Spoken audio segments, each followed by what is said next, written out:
I'm Luna Tran, and I am a drag racer for Jotech Motorsports.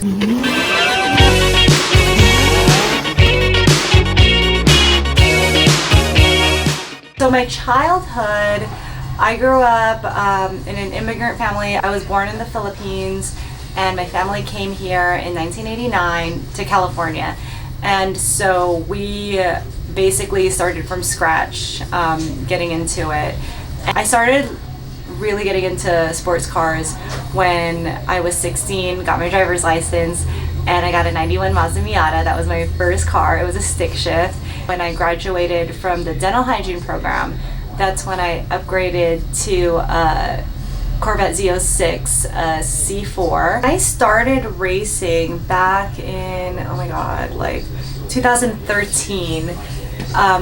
There were very few women racing, so you almost kind of just have to, I don't know, just kind of prove yourself. And that initial, like when you show up, they kind of look at you as like, oh, this little girl doesn't know what she's doing, and it could kind of make you feel like get in your head.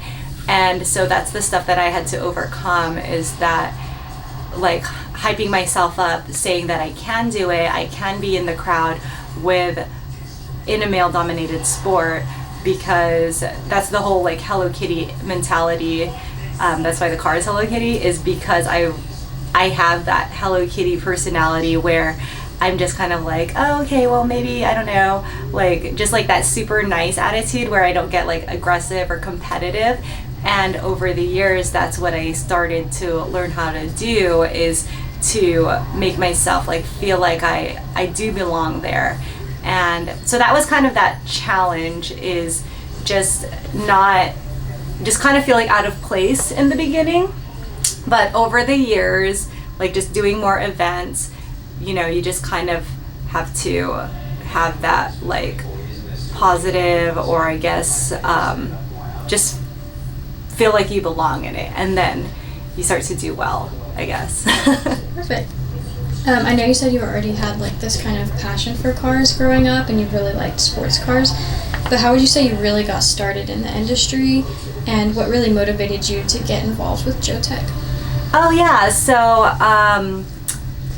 so Kenny, my husband, like really motivated me to get in, because I go to like the car meets and then watch him race and the car races and stuff, and I was like, well, put me in, coach. And he did offer. He was like, do you want to learn how to race? Because his background, he was a professional NHRA drag racer, and so he knew everything. And so when he offered to teach me, I was like, hell yeah, I'll do it, because I love racing, I love cars, so why not learn from the best? And that's how everything pretty much got started, was going to the meets, learning about the cars, and then him offering to teach me how to race. So I was like, cool, let's do it. And it was fun. I loved it.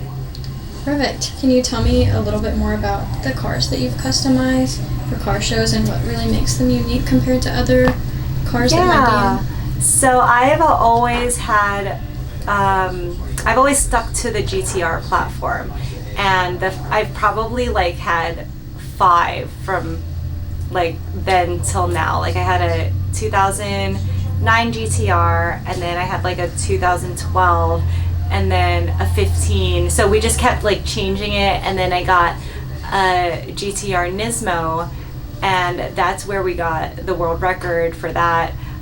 For the fastest GTR with stock turbos.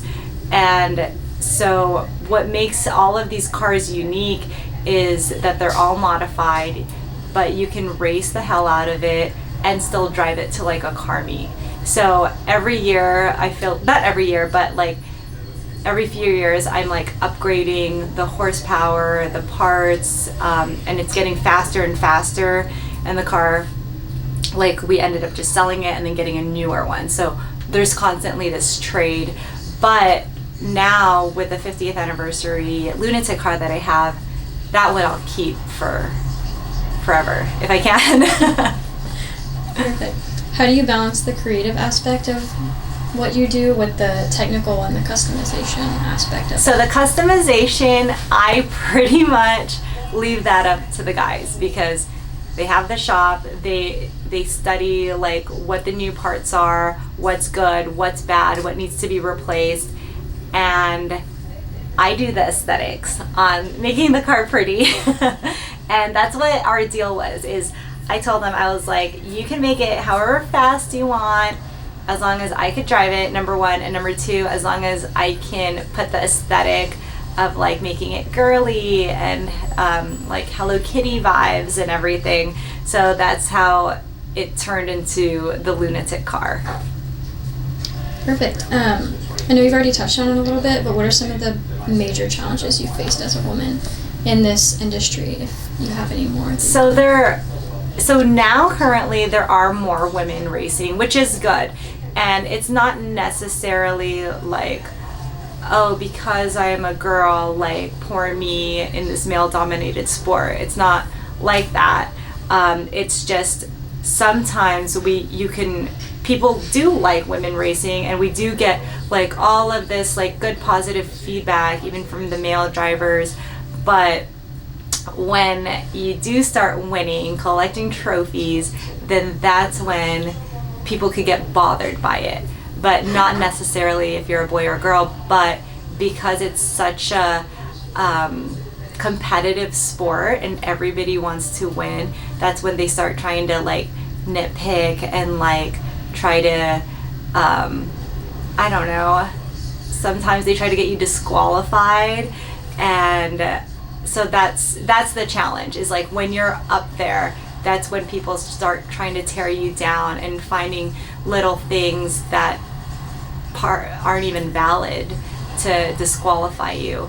But that could be like for male, female as well. Perfect. How do you find that you personally overcome these challenges, and what advice might you have for other women in similar fields? So there are times where I do get some hate and people trying to tear me down, and I find that if you surround yourself in a positive, supportive circle, which I do have with just like a close-knit family and friends and the guys at the shop that are pretty much family, they protect me and they hype me up, and it's just, so that part keeps me going. Also, like the fans and spectators who appreciate the car, that's what keeps me going too. So it just makes everything worth it, regardless of what everybody says. If they have hate, like, or any type of negativity, I always, look at my circle and look at all of the positive vibes that the car feeds off with spectators and fans, and that's what pretty much keeps me going. Is there a message that you'd like to send to young women who might be discouraged by any stereotypes in a male-dominated industry? So yeah, if I could send a message to young women out there, it's to just keep going. It sounds cliche, like to be like, follow your dreams, but really, like, you can follow your dreams and just keep going regardless of what other people say. Just turn that off, and if you do you, but just keep motivated and you'll get there. Because when I started, there was hardly any women racing, and now there's more women racing, and it's more of a common thing. So you just keep going. If you love it, do it. Perfect. How do you think that your success as a woman, being like a strong, independent, powerful woman, has impacted the people around you and inspired other people? So I think that being a female racer definitely inspired people around me, because now we have more people within the industry racing, and more women and little girls, I feel like, are going to these car meets and the races when we're out there. And I get messages from different people like on Instagram and stuff saying like, oh, now my daughter likes cars and likes going to the car meets because she saw your car out there. And so it kind of like brings that bond with the family, so that's super cool. And also, like, within our Jotech community, I guess, we have the husbands that come in to want to modify their car, and then they see that I'm racing and they're like, oh my gosh, well maybe my wife could race too. And that wasn't even like a thought before until they started seeing me race. So it's pretty cool because I'm like, yeah, you can totally do it. I can teach you. You can be faster than your husband. And that's kind of like the little competitiveness that we have, like when we all go to the track, is that like wives against husbands. And I think for the most part, like the wives have been kicking ass and they've been beating their husbands.